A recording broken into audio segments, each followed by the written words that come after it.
Hello, my name is Matias Martinez, and this is my final journal for IEL III. And I'm going to start talking about my planning process for the task.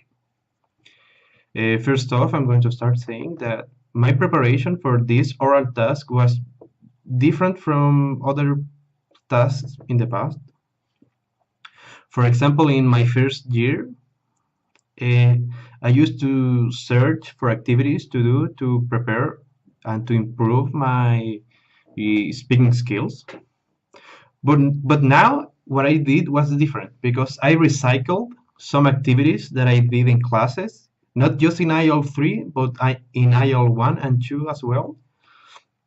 And also I remembered and also recycled some tips that I received in the past.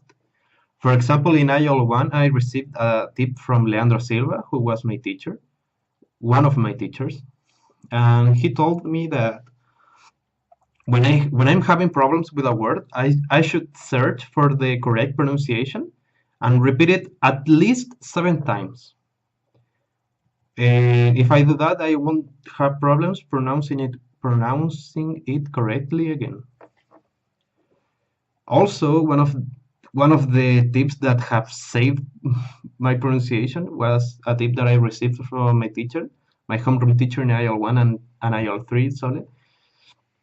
And she just said my problem, my most common problem in pronunciation, which was the th sound, and that is a thing that I didn't realize in the past, and now I'm not having problems with, and I'm still trying to pronounce it better each time I say the sound.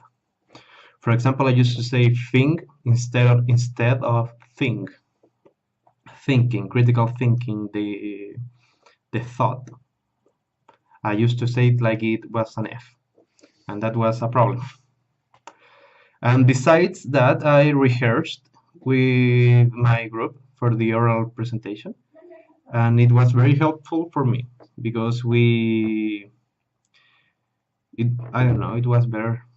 I felt more secure with my presentation. And the other thing that I'm going to talk about in this journal are the units that we saw, which were feminism and Latin American studies. For example, in feminism, there is some things that I realized that, for example, without the proper information or the proper education, we may have some prejudices regarding some problems or movements. For example, I realized that the reason that there are many people thinking that feminism equals the feminazi thing is because they don't get informed about the movement. They don't realize that this feminist movement involves a lot of problems, and more problems than just the violence in relationships and the the inequality in payments.